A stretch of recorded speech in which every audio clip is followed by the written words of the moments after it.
All right, so moving on to the NFL, it's our favorite MVP, Mr. Green Bay Packer himself, Aaron Rodgers, back in the news. He just had his first press conference, for since the offseason, since all the drama unfolded between himself and the Green Bay organization. He laid out a lot for those that didn't see it. I think he came across very mature, shall I say, very informational, very transparent. I think he said a lot of things that kind of perk your ears a little bit to seeing it from his standpoint. I for one have been on his case for being a diva, but I think in the press conference he handled himself right, and I appreciate him for that.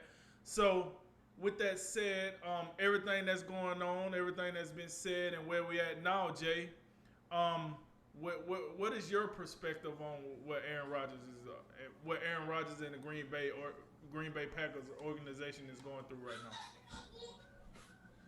Well, I think you kind of said this, and I'd agree with you. You said this before the show. Like Aaron Rodgers had really limited options, as generally players do if they kind of still under a contract with multiple years left.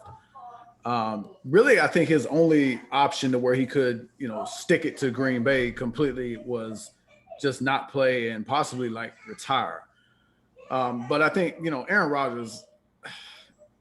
I don't know if we ever like really seriously consider that because the guy just came over MVP season. He's still at the top of his game, and he proved that last year. And I thought he would have a fantastic year just to prove a point to Green Bay. Like, oh, really? We drafting replacements already? All right. Well, here come an MVP award. Let me get this. But I'm not mad or upset at Aaron Rodgers at all for this stunt or whatever you say that he pulled. Like we know the whole offseason, like there's been multiple reports out that like, look, I'm not happy. You had him go on ESPN with Kenny Mayne, I believe it was, saying like, yeah, I don't want to be in Green Bay. I don't want to deal with this GM and just all these other things. And like, we get all that. We understand it. And I think, look, rightfully so. I've been saying ever since they drafted Jordan Love and they didn't, give Aaron Rodgers the opportunity, or they didn't even give him any type of notice. And we've talked about it. There's franchise quarterbacks of a certain caliber. The rules are a little bit different for those guys. And like to me, it all goes to Brian Gutekunst. Like this guy, you talk about knowing the temperature of the room. All you had to know is the temperature of one dude. Take the temperature, y'all. Y'all know, and we see this from time to time. Did you not see how Mike McCarthy got ran out of town? Aaron Rodgers, he a little sensitive. He got a certain attitude, got carry himself a certain way, and in the grand scheme of things, I'm not necessarily mad at all that because he is that dude. So and now, so to me, what this means is Green Bay had to they had to meet him a little bit halfway. They had to uh, say quote unquote the right things to get him on back, get him back in the fold. I think they've made some concessions. I think from based on what I read, I think they're going to take the 2023 season off his contract. So basically, we're looking at he's going to play 2021, and I think we're going to revisit, kind of this whole trade thing next off season. You're already seeing, articles kind of setting this up as maybe being a last dance type scenario. They just brought in one of his previous favorite targets in Randall Cobb. I thought that was a nice move. They got some good chemistry for all the seasons they played together. Not a whole lot new reaction from me. Like the Green Bay Packers have messed this. They've made a mess of this situation for more than a year. Aaron Rodgers, I'm not mad that he made the Packers sweat it out this offseason. He gonna be a little late to camp, but I mean he look the guy's a veteran. He's been in the league for a long time. He know what time it is. He'll get himself ready, and Green Bay with Aaron Rodgers and not Jordan Love, they're going to be they'll be in the thick of things in the NFC, and that's all it is to it. We'll see how 2021 goes, and then I think we'll be back in the same situation next offseason, and we'll see if another team has a chance to get him.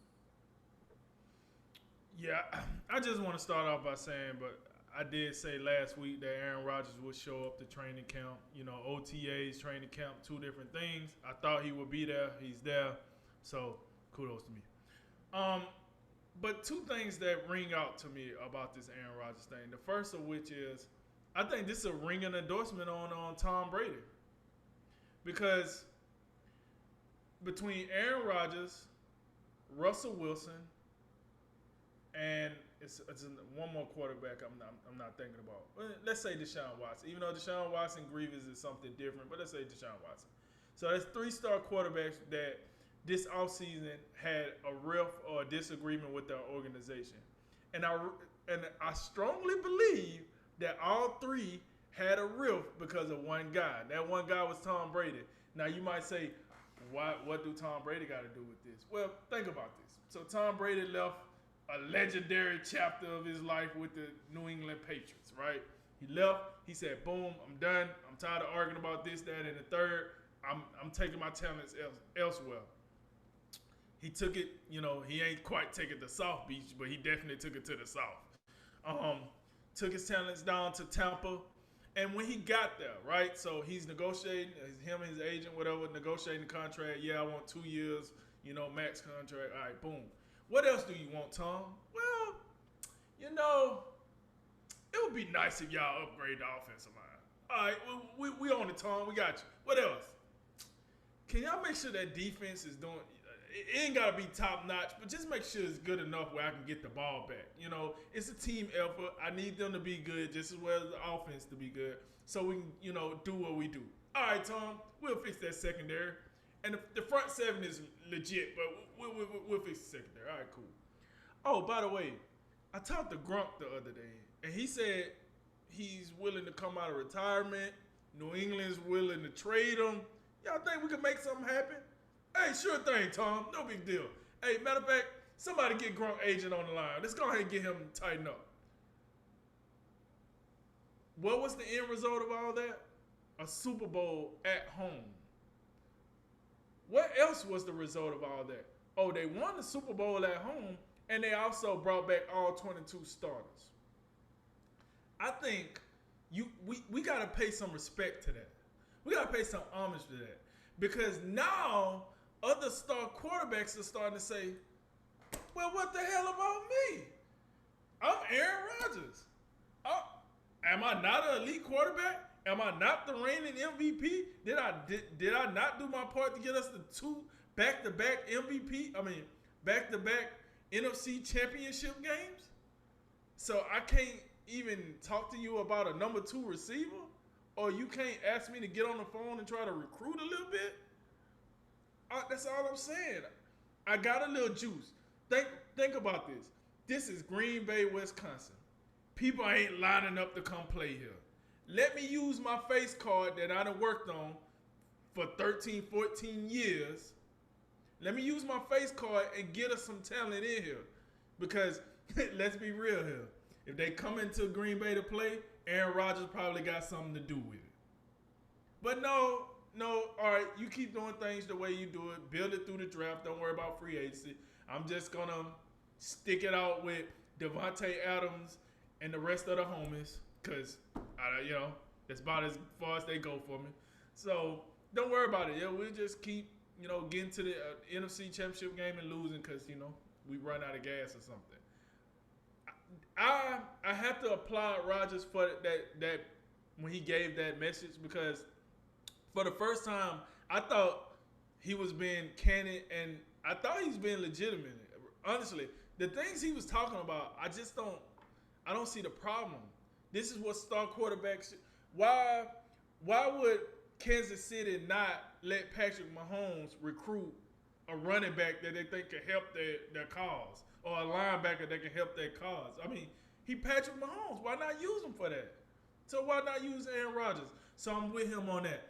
But with that said, the number 2 fact I got out of this will be a precedent set for future superstar quarterbacks.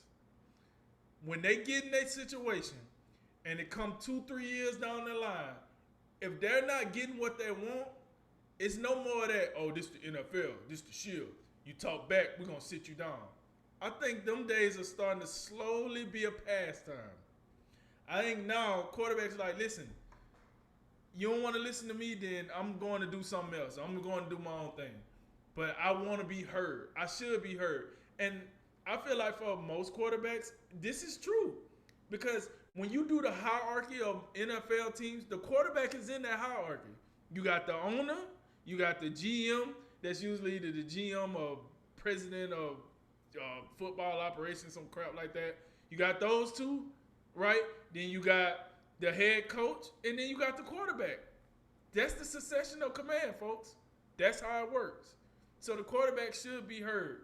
So, like I said, two things I think this whole Aaron Rodgers saga is really going to unfold is one, Tom Brady is the man. He made his demands and he came through. And two, I think more superstar quarterbacks are going to follow the lead of Aaron Rodgers, the lead of Russell Wilson, and etc., and start speaking out more and say, I want to be in the decision-making process more.